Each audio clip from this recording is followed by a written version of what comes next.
Good day, ladies and gentlemen. You are tuned into Channel Up, where we break the stories shaking the nation before they even hit the front pages. Okay.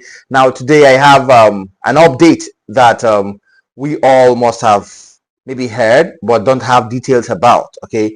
And I'm here to really break it down bit by bit. Now, something big has unfolded around Nigeria's electoral umpire. You know where I'm going to, right?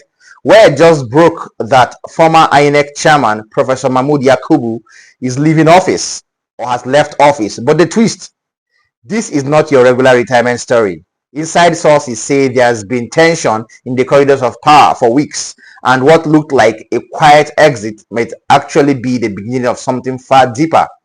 According to multiple reports, Yakubu's resignation came shortly after a closed-door session at the presidency, one that allegedly questioned several post-election activities linked to his tenure.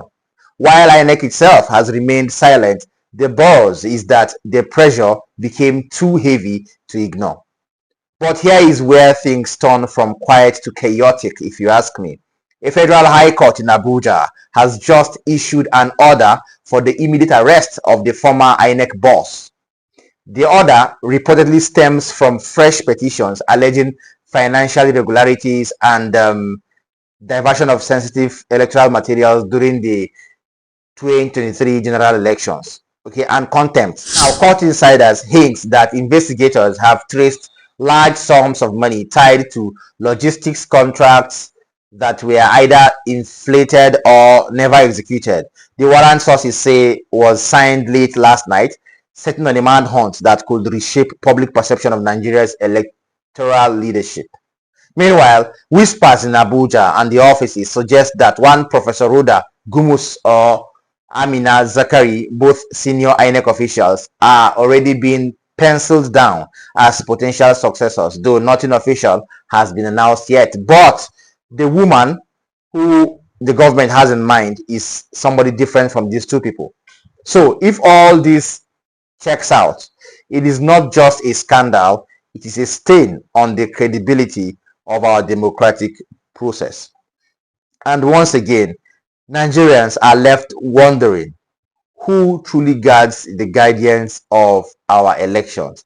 This is the question that has lingered on everybody's lips for a while now. Well, let us transition to something else. Omoyele Sowore, the chief executive officer and owner of Sahara Reporters, has come up again in a total display of affection and fear and pity for Nigerians, especially over the long list of genocide attacks that has taken place within the last couple of months and years in the country. Saying this, he addressed newsmen in a way that, well, a leader should, in a way that people really expected. Okay, Omoyele Sowore was of the opinion that genocidal attacks that have taken the headlines in the country within the last few months is not just termed to one religion or one ethnic group. Without much ado, watch the video where Sowore made explanations referencing America in his expose. Wow, he spoke about lots of secrets. Please watch this. Genocide against the poor in this country. There's genocide against Muslims in this country. There's genocide against Christians in this country.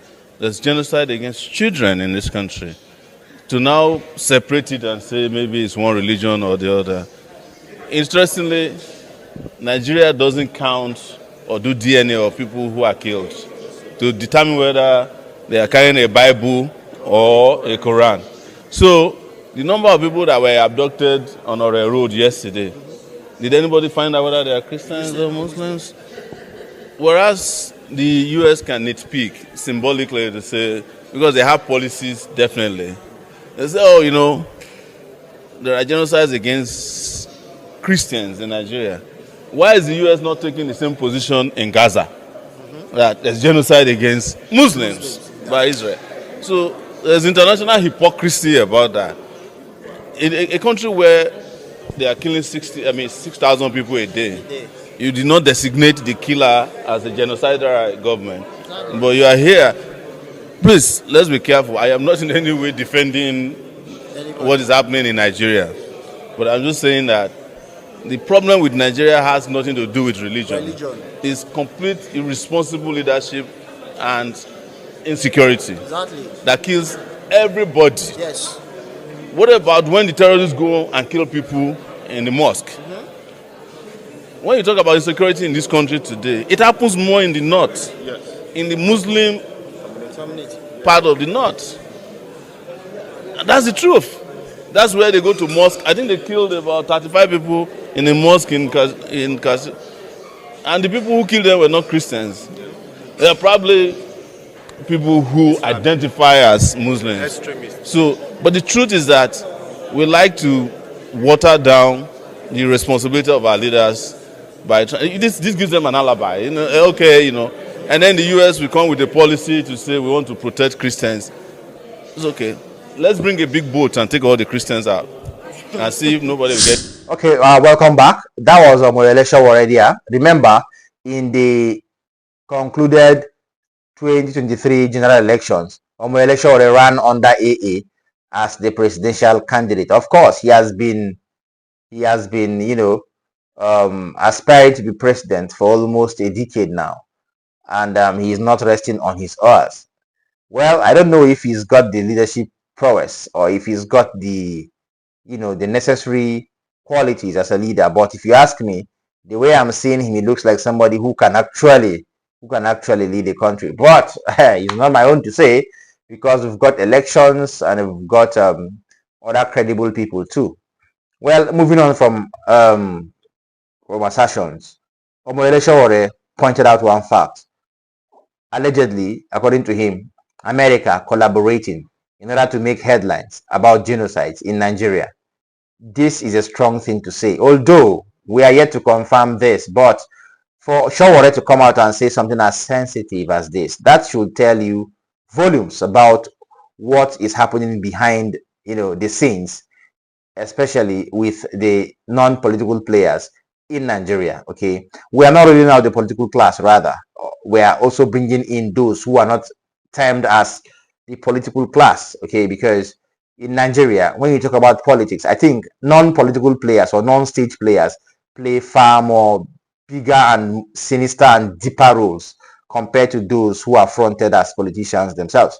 So if you ask me, I would suggest that we take this with a pinch of salt. Okay, don't forget, Yakubu has actually tried to dedicate himself to the progress and the unity of the country in various ways that he has tried to achieve in his own capacity.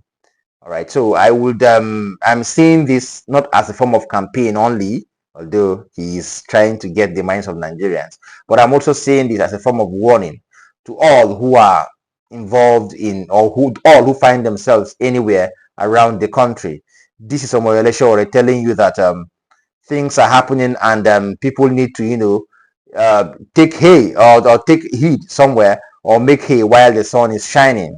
Mohammed Yakubu did not categorically state or make statements, but he made insinuations which point at different facts. Okay, insecurity in the country has taken a very, very high toll on different parts of the country, and we cannot just allow this to slip. Okay, it is happening every day, and we are witnesses to this. So we hope that things get better, especially with the looming 2027 general elections coming closer. Thank you so much for staying this far. Please, if you enjoyed these updates, why not give this video a like by giving it a thumbs up, and then subscribe to this channel. Don't forget to tap the notification bell, and finally drop your comments in the comment section respectfully. Share this video because it must go viral, as important as it is. Don't forget, ask the right questions and keep your head above water. See you next time. Bye.